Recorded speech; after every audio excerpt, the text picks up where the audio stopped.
Ghosts, spirits, witches, these were things I never believed in.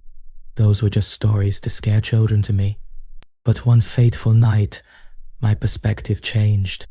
The events that unfolded forced me to believe things that I had previously laughed at. This story takes place about 12 years ago, when I was in my first year of college. I recently visited an old, dimly lit hostel with a long history. I had taken a room with my friend Rohan, and we were both excited to start our new life. We had heard rumors that the hostel was haunted, but we dismissed them as silly stories. The hostel was a huge, ancient building with creaky floors and dusty corridors. It had an eerie atmosphere, especially at night when the wind blew through the old windows, making ghostly sounds. Winter had set in, and the nights were becoming longer and colder. One evening, when we were studying for an exam, we heard footsteps in the empty hall. It was already midnight, and there was complete silence in the hostel. We thought it was a joke of some seniors, so we ignored it and started studying again from our books. But the footsteps continued, grew louder, and stopped just outside our door. When I opened the door, the hall was empty. A few days later, Rohan told me that he had seen a shadowy figure in our room. I laughed, thinking he was trying to scare me. But that night, as I lay in bed, I felt a cool breeze passing through me, despite the windows being closed. I sat up. My heart was beating fast, and I also saw the shadow. She was walking across the room and suddenly disappeared into the wall. Troubled by these incidents, we decided to talk to the hostel warden, Mr. Sharma. He was an old man who had been working there for a long time. When we told him what happened to us, he looked at us seriously and said, "Many years ago, a boy named Anil lived in your room. He was a bright, happy boy, but one night he suddenly disappeared. A few days later, they found his body. Since then, strange things have been happening in that room. Some people say that his soul is in that room." Rohan and I were stunned. We didn't believe in ghosts, but what we experienced felt absolutely real. Mr. Sharma advised us to go to another room, but we decided to stay, thinking we could handle it. But the situation became worse. One night, we heard whispering.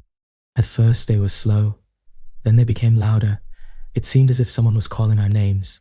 We tried to ignore it, but the whispers continued, echoing in our ears even when we covered our heads with pillows. We couldn't sleep, and were tired the next day. Then came the night that changed everything. It was around 2 o'clock in the night. Rohan and I were trying to sleep when we heard a loud bang on the door. We jumped, hearts beating fast, and saw the door slowly creaking open. There stood a shadow, shadowy and indistinct, with hollow eyes. We were scared. The shadow came closer, and we could feel its cool presence. It reached us, and we felt a chill down our spines. We couldn't move, couldn't scream. The room felt as if it was closing in on us. Just when we thought we couldn't take it anymore, the shadow disappeared. Frightened, we decided to leave the hostel. The next morning, we packed our bags and went to stay with a friend off campus. We could no longer tolerate the persecution. Mr. Sharma understood and helped us in changing the hostel. Later, we came to know more about Anil's tragic story. He was a very good student, but some seniors were harassing him. One night, the bullying went too far. We came to know from some old students that Anil was continuously harassed. The seniors played very bad pranks on him, separated him from his friends, and made his life hell. The night he went missing, Anil was running away from his seniors to avoid them. In panic, he took the wrong path towards the dense forest, where he died due to cold and injuries. Due to his death, there was darkness in the hostel, especially room number 302. The fear of his untimely death seemed to persist in the hostel, especially in room number 302.